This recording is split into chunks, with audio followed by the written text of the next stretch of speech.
Hey guys, what a day this has been.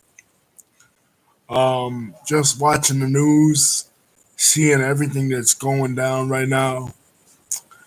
Uh, with the MAGA supporters and the rioters,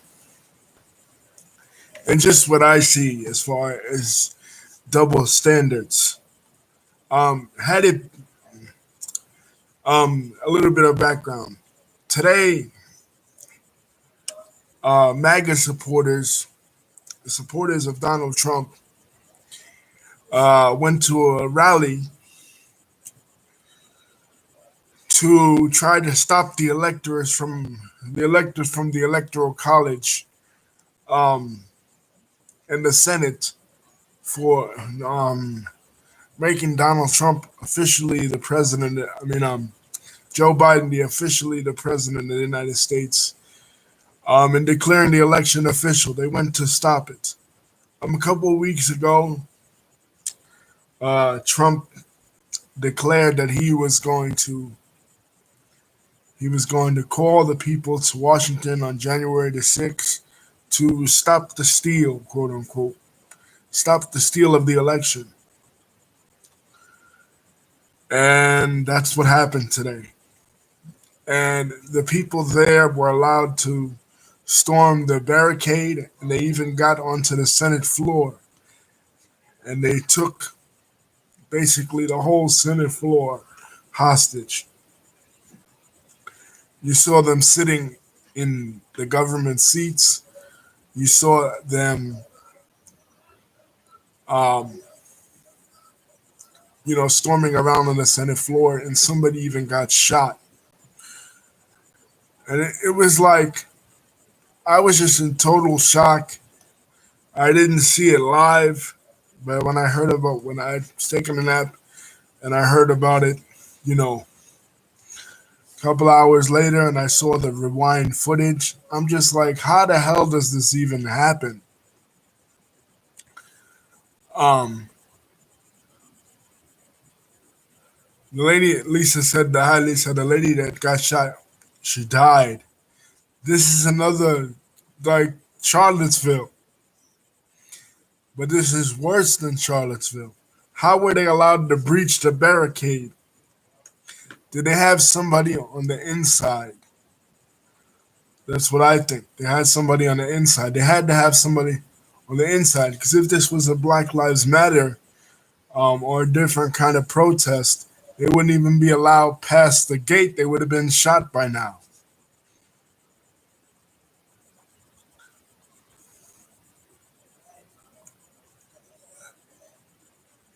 There was no barricade. Well, then, how are they protecting the people in the Senate um, from the public? How were they allowed in?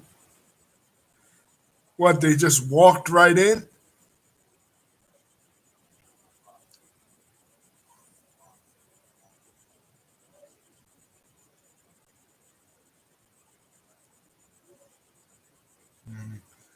Oh, well, Lisa said they weren't protecting it. Well, then what the hell were they doing? Sleeping on the job? You know, were they sleeping on the job?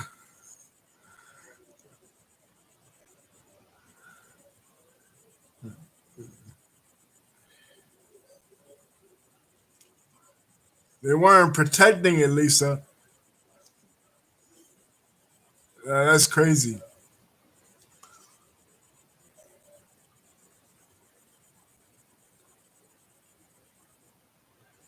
It took them hours to get there. So that's what I'm saying. They had to have somebody, they had to have connections on the inside with the police that would deter them uh, from getting there in time.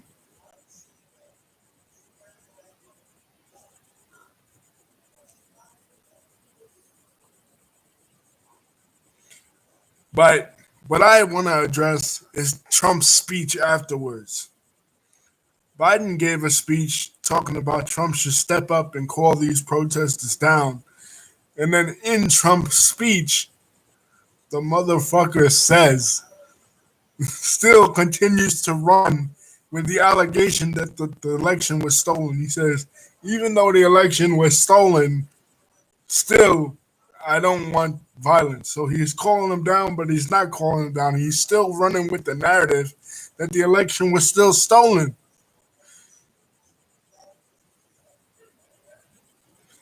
I mean, at this point,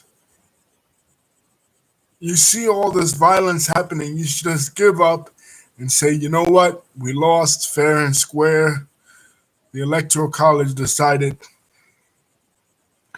what it was going to be. Why are you still sticking to your guns and running with this narrative that the election was stolen? You continuously say the election was stolen. Of course, you're going to amp them up. You're going to make them even more crazy than they already are.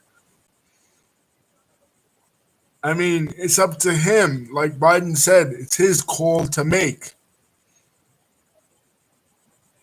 And then immediately the Democrats talking about they're going to impeach him. How they're going to impeach him when he fucking only got a couple more weeks to the 20th?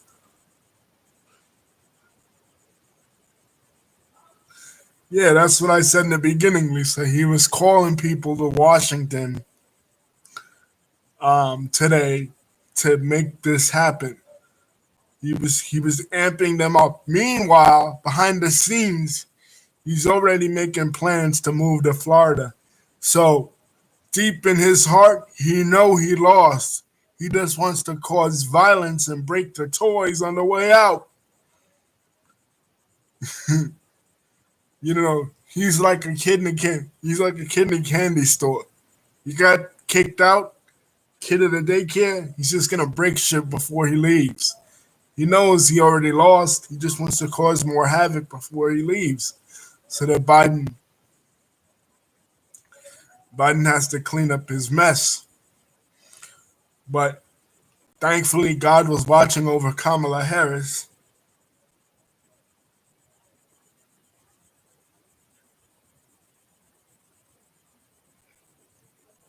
Oh wow, he said that he blames Twitter.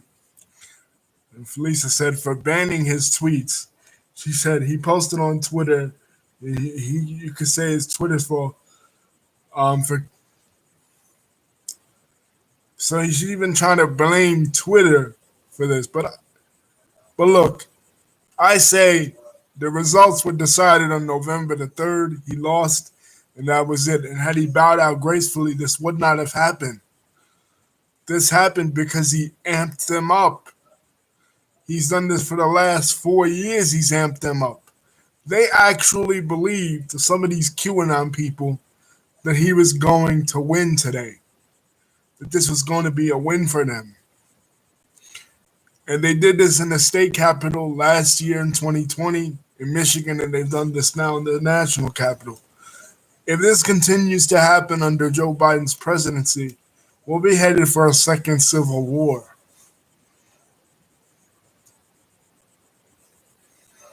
Because if you remember history, this is how the first Civil War happened. A president was elected, and half the country didn't agree that he should be the president, and they tried to revolt against the United States government, and the war lasted for 5 years when they said it would be over in a couple of months. So when even Mitch McConnell, fuck Mitch McConnell anyway, you know what I mean? They should have just gave the people $2,000 stimulus. They would have maybe not done this. They would have stayed at home.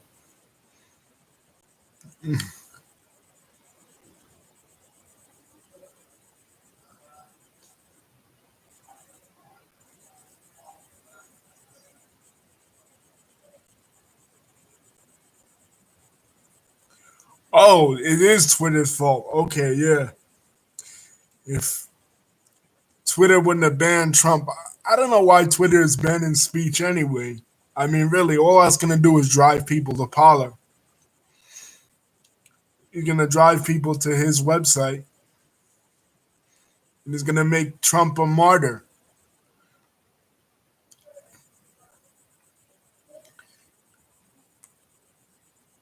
Lisa's absolutely right. They shouldn't have banned. They shouldn't have banned.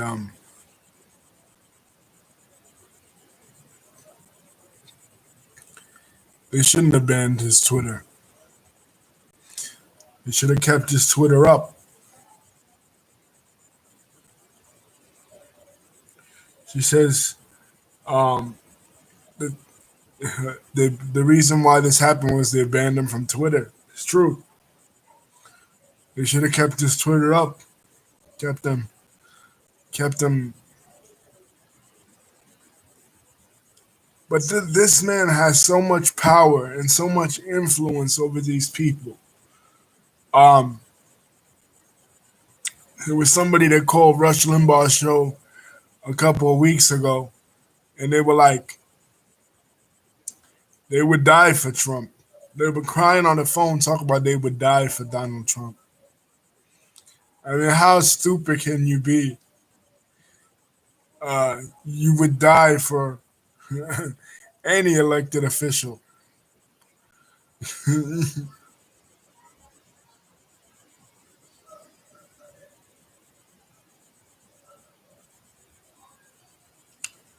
Yeah, the $2,000 had nothing to do with them going to the Capitol. That's stupid to say. Well, I don't know. Money has a way to satiate people, Lisa. So I mean, they could have been satiated. They could have been appeased.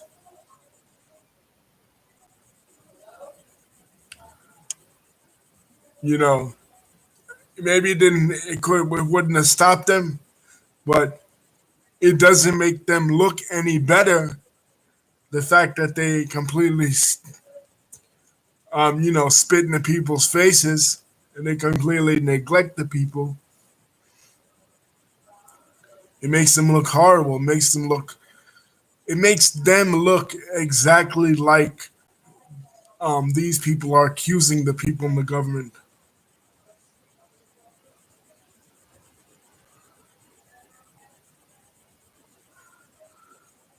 Oh, you're saying that they should ban his tweets. Okay, I don't know about banning his tweets. That only adds fuel to the fire. I mean, I don't think Twitter should ban people's speech. I think people should be allowed to say whatever the hell they want on Twitter, on Facebook, here on YouTube.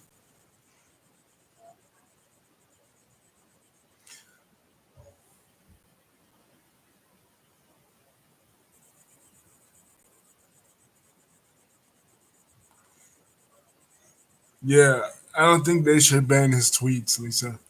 I mean,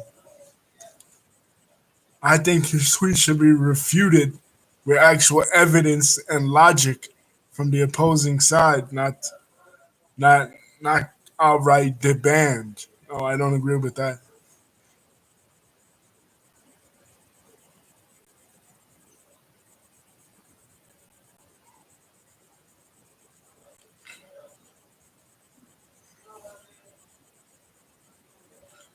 Twitter banning his tweets wouldn't have did anything for it because, like, he just would have went over to Pollard and gave him more business over there.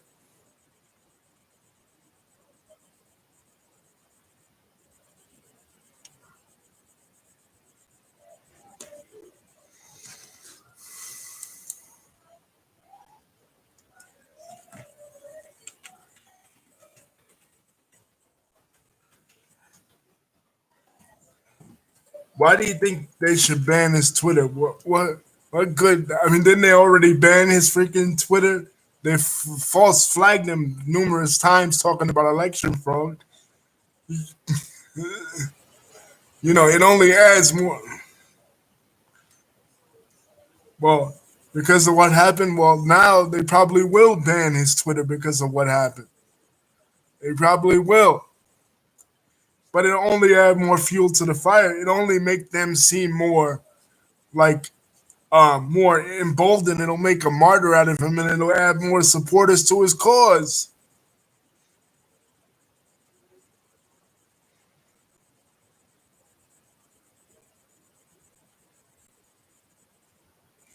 No, but they have their own. They have their own network, so they would have seen it anyway. These people don't. They hate Twitter to begin with. They want people to switch to alt tech. They exist in their own reality, Lisa. So I don't think that uh, banning him from Twitter would have only made him look more like he's a guy. Because the thing is,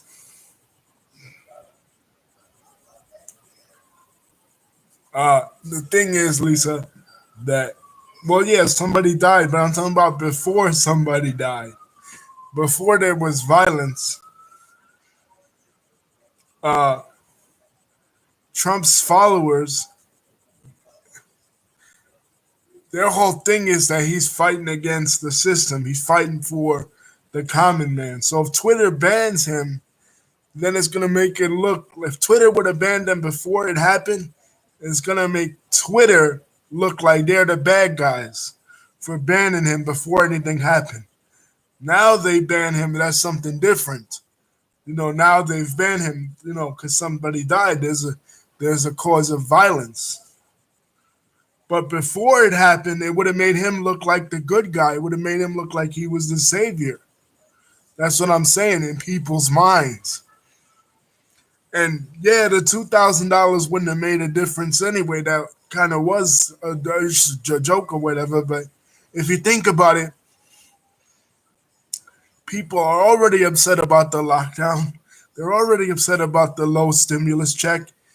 Um, they're already upset that supposedly the election was stolen from the guy they love, the guy they're willing to die for. Right, flagging and banning are two different things. I'm not, see, but that's the thing. Now they could ban him. But if they'd have banned him before that, it'd have made him look like he was the in the right. All he would have did was got on his own social media platform and say, "Look, see, I told you all tech is out to get me. I told you they're against me. I told you that they're trying to, they're trying to steal this election from the true patriots." That's the narrative. So in a way, not to say that the lady's death was good, but see, one of the things that made the civil rights movement so effective in the 60s was that people saw how bad the racist people in the South really were. They were spraying hoses on people. They were sicking dogs on little kids. And they saw how bad they were. So there was no way that they could ever say that the people that were victims of the white supremacist violence were making it up, because people saw it right in their living rooms. They saw how bad it really was. And the truth came out and was exposed. That's the same thing with slavery. What made really people push for the abolition of slavery was the publication of Uncle Tom's Cabin. When people read this story of Uncle Tom's Cabin, and even Abraham Lincoln knew it. Abraham Lincoln went up to Harriet Beecher Stowe, the woman who wrote Uncle Tom's Cabin, and he said, "Well, you're the lady who started the Civil War." Because when people read this book, yeah, I said about Charlottesville, when people read this book, people were like, "Oh my God, slavery is so terrible. We got to put an end to this." And that helped embolden the abolitionist movement. So now people have seen how bad the Trump followers really are. And you mentioned Charlottesville, Lisa. Yeah, that's true. But in Charlottesville, People didn't really care because that was, a symbol. They were taking down Robert Lee's statue, and they said, well, they're destroying history. But this is the national capital. This is, this is something that American people, especially white American people, hold sacred and dear. So I think it's just going to make them turn against the Trump people more in 2021. Hopefully it does, because this is some bullshit. But yeah, you're right, Lisa. Charlottesville should have woke people up. But if anything, unfortunately, Charlottesville only got them more riled up, because he was able to frame the argument. Trump is very persuasive. He was able to frame the argument as if, oh, look at these anarchists, look at these Antifas trying to destroy history, even though Robert E. Lee was a traitor to the United States, and so were all the other Confederates that fought against the United States government, and their statues deserve to be taken down. I think he was able to phrase it like a slippery slope argument. Like people were going to say, oh, well, what's next? He's taking out Robert E. Lee. He's taking out Stonewall Jackson. He's taking out P.T. Beauregard. What's next? You're going to take down Andrew Jackson's statue. He's going to take down Abraham Lincoln. You're going to take down Theodore Roosevelt. Going to take down all these American heroes. Thomas Jefferson, George Washington. You know what I mean? And people didn't want to see their history. These people didn't want to see their history destroyed. You know, so they took his side. So it didn't really do anything. Lisa, unfortunately, I feel.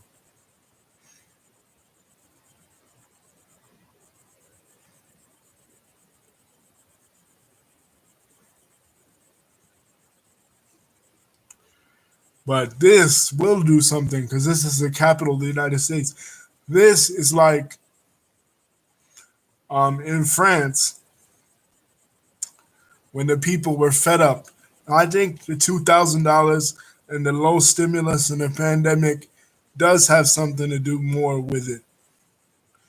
Listen, you can disagree with me if you want to, but I say it does, because people are hurting economically. And when people are hurting economically, you see with a lot of revolutions around the world. A lot of revolutions around the world, including the French Revolution, were caused by the economic depression of the people. Um, Franklin Delano Roosevelt, during the Great Depression after 1929, was able to keep the nation to keep the nation together, despite economic disparity. Even Barack Obama, during the 2008 economic recession, was able to keep the nation together. Trump was not able to do that. So this is what happened. So even though the $2,000 really wouldn't have stopped them, I think it would have stopped a lot of people. If they'd have done something more for them, not just the $2,000, but more for them economically during this time of the pandemic. Not try to close their businesses down, not try to close their income down, not try to close their stuff down. People felt like they were pushed against the wall and their voices were not being heard, and that's why they did what they did today. First of all, China is probably, do I think Trump will be dragged out of the White House? Yeah. China is probably loving this, because if you think back to 2019, we were the ones We were the ones looking at China and what they were going through in Hong Kong, and we were saying, damn, look at what's going on in Hong Kong, all those riots against Xi Jinping, all that civil unrest. Now it's going on in our country. China done switched.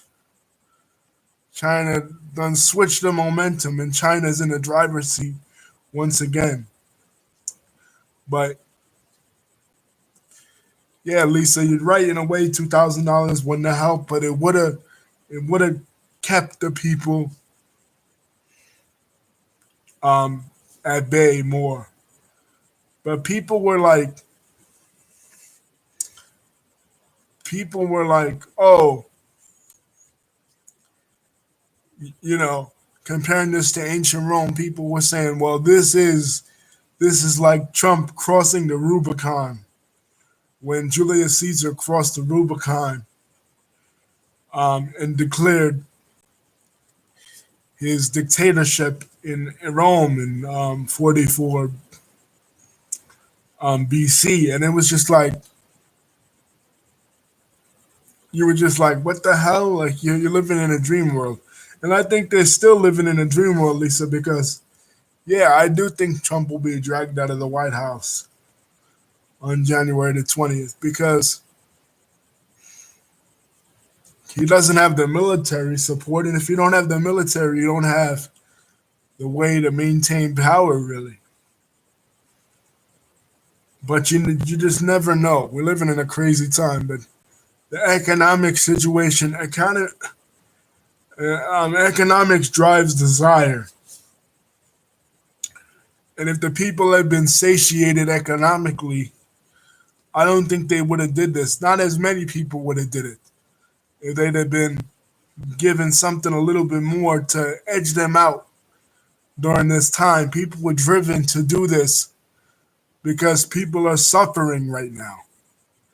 They're suffering and they feel like their voices aren't being heard, so they were driven to do this. And then when you have a demagogue like Trump telling you that you've had your rights stolen from you and that you've had your liberty stolen from you and your freedom stolen from you constantly on a constant basis, and then you see that you're being banned from Twitter, you're being banned from Facebook, you're being banned from all these social media platforms. Sometimes, and not excusing it, but it drives you to do stuff that's crazy, like what happened today. And I just thank God that Kamala Harris was okay, that Joe Biden was okay, because these people could have did something far, far worse than what they did. We have to pray for our nation, folks. We seriously have to pray for the people in our country because right now there's just so much division, so much hatred, so much antagonism. But I do agree that it is an example of white privilege that these people weren't gunned down, because if this was BLM, and back when this was BLM in the days of George Floyd's protest, people were saying, oh, well, you could protest peacefully. You don't have to go through violence.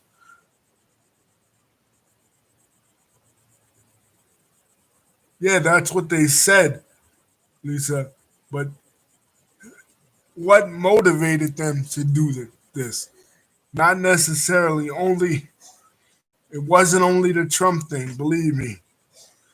They could say one thing, but it was completely something different. I think it was more than that.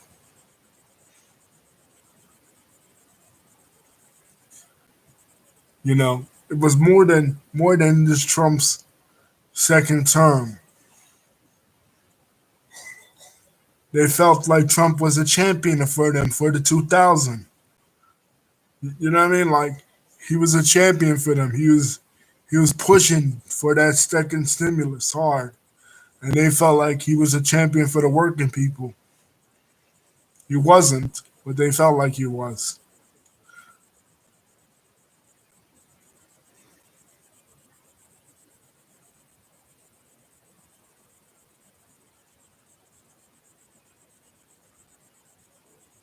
Yeah, they weren't saying it, but trust me, the economic situation pushed them to do it. That's what I believe. Some of them were motivated by their love for Trump. I'm not saying they weren't, because it's kind of like a Trump's followers are kind of like a cult. They follow him to the ends of the earth. They'll drink cyanide laced Kool Aid for him. But not all of it was motivated by that. At least I'm sure there were a lot of people motivated by the economic situation.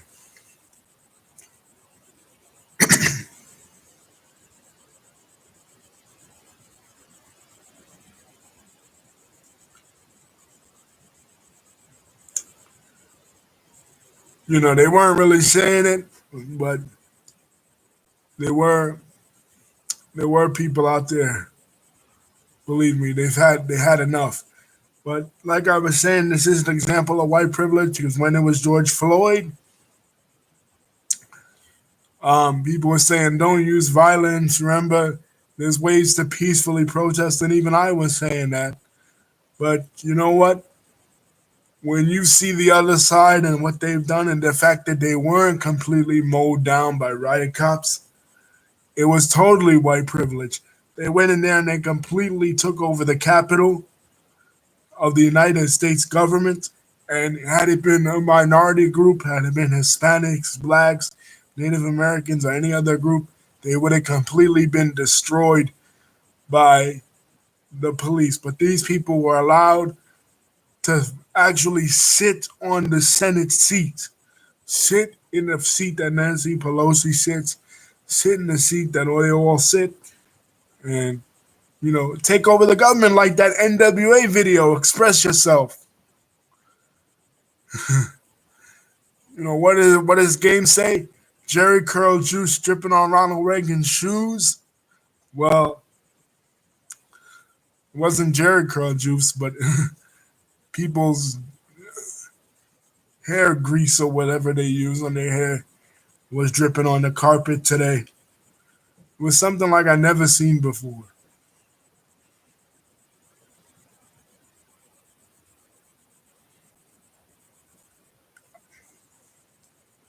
Anyway, guys, peace. And like I said, we got to pray for our nation. We got to pray for the people in our nation that they come to some sense and that the 20th of January could provide some healing because Biden and Kamala are going to need our help, guys. Well, that's what you don't understand, Lisa, but unfortunately, that's the United States and that's the racism of the United States. And there's a standard for African Americans and there's a standard for whites. And the standard is totally different for whites and non whites, not just African Americans, but even Latinos. Because remember, in 2019, when there was that horde, quote unquote, remember the horde from Central America coming in 2019 that caused the El Paso shooting, the Walmart El Paso shooting. Remember? And everybody was saying, oh, it's because of the horde of immigration. Remember the horde of immigration? Barbarians at the gate. They compared it to ancient Rome. And they said, oh, this horde of immigration, here they come from Central America, South America in 2019. And it was made out to be such a horrible thing. Well, look at this. The breakdown of the republic is not going to come from an outside force. It's going to come from an inside force. From the people that claim they love America. For the people that claim they put America first. They're destroying America. They're destroying what they say that they love.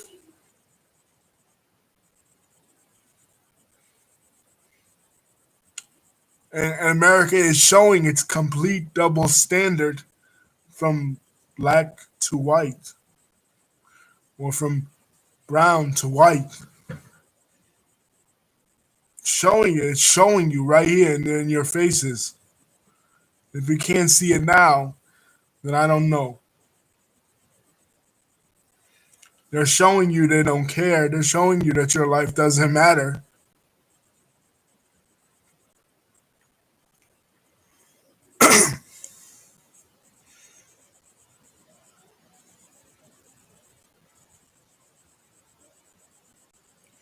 Right. That's what I'm saying, Lisa. They had somebody, one of the supporters, one of the biggest organizers of this march, had somebody on the inside. There's no way, Lisa, that they could have not had somebody on the inside and gotten away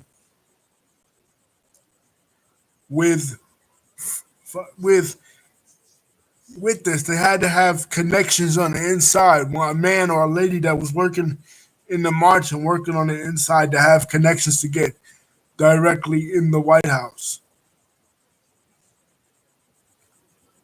They had to have connections. You know, there's a lot of cops that work for the KKK and stuff, the Proud Boys, other the one percenters, other hate groups. I'm telling you, there's so many hate groups. There's more hate groups now than there was back in the day. Back in the day, there was just the KKK and the Nazis. Now there's more hate groups, more far right hate groups popped up in the last 10 years than ever before in this country.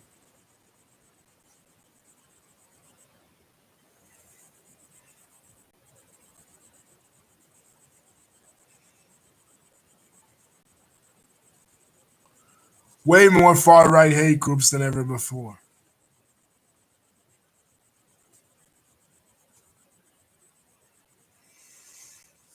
Peace, guys. And don't forget to like and subscribe and, and pray for our country.